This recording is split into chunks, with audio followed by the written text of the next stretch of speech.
pemirsa, kembali bersama Belajar Islam. Mbak Maria, kita lanjutkan lagi perbincangan kita yang tadi sudah sangat luar biasa, Mbak ya.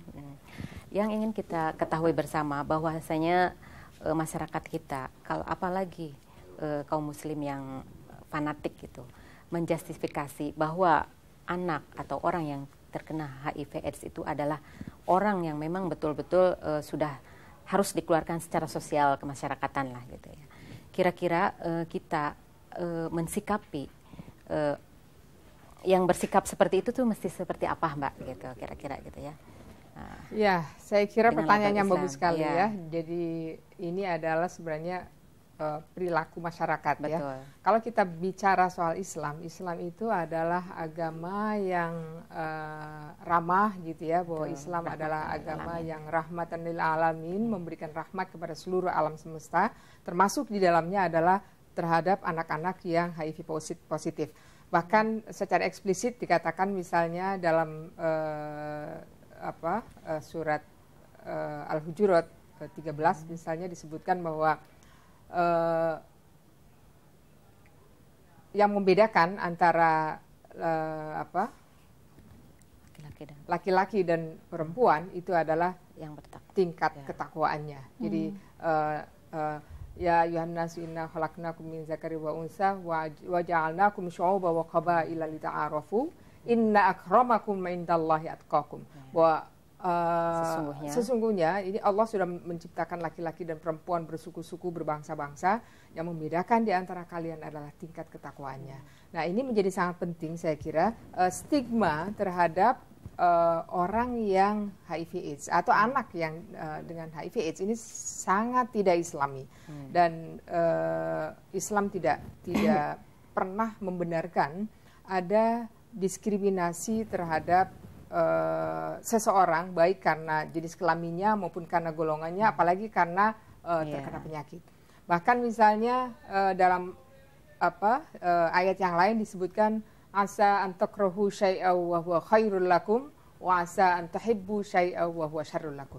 Apa yang kau anggap baik belum tentu baik menurut Allah. Apa yang kau anggap tidak baik belum tentu tidak baik menurut Allah. Jadi ini sesuatu yang tadi menstigma itu saya kira sesuatu yang sangat tidak benar gitu ya, sangat tidak Islami dan bertentangan dengan nilai-nilai yang diajarkan oleh Rasulullah kepada kita. Ya, baik. Tadi kita bicara anak. Sekarang saya ingin bertanya kepada Mbak Desti masalah perempuan. Kira-kira selama ini kan perempuan menjadi korban daripada laki-laki yang memang mengidap AIDS gitu ya. Karena ketaatan istri terhadap suaminya, terkadang mereka ya sudahlah diam saja gitu. Kira-kira menurut Mbak Desti, sikap apa sih? Kita kan sebagai seorang perempuan itu punya hak gitu, yang sama dalam mengungkapkan pendapat gitu. Kira-kira harus seperti apa gitu tuntutan kita terhadap suami, atau kita mesti bersifat bagaimana gitu? Kira-kira bagaimana, Pak? Saya pikir begini, kalau kita memulai sebuah perkawinan itu kan ada, saya pikir saya juga sangat yakin di dalam Islam mengenal upaya untuk saling menjaga, ya, mengasihi, menyayangi dan menjaga. Nah, dalam rangka menjaga itu sebetulnya bisa dilakukan oleh dua-duanya. Suami harus menjaga istri, istri menjaga suami gitu ya. Nah, kalau kita bicara suami menjaga istri, dia harus berpikir dua kali ketika dia melakukan hubungan seks di luar perkawinan misalnya, maka dia tahu bahwa sebetulnya itu akan membahayakan kehidupan istri dan anak-anaknya. Jadi saya pikir kalau kita bicara menghadapi situasi ini tidak hanya peran istri saja, tetapi juga peran suami harus cukup terlihat.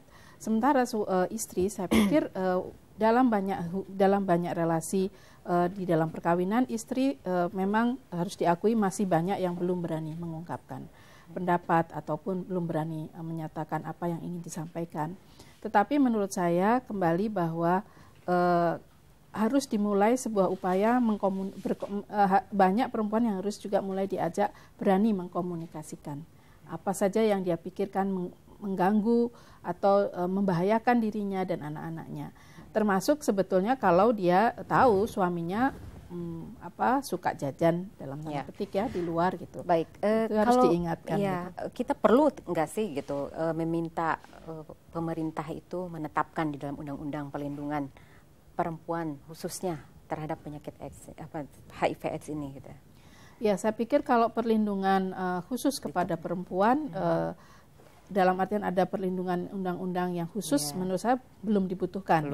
Tetapi yang penting pemerintah mengerti bahwa untuk melindungi warganya, termasuk perempuan, itu diperlukan upaya-upaya yang serius gitu. Dan termasuk yang saya sebutkan tadi, pemberdayaan perempuan itu menjadi penting.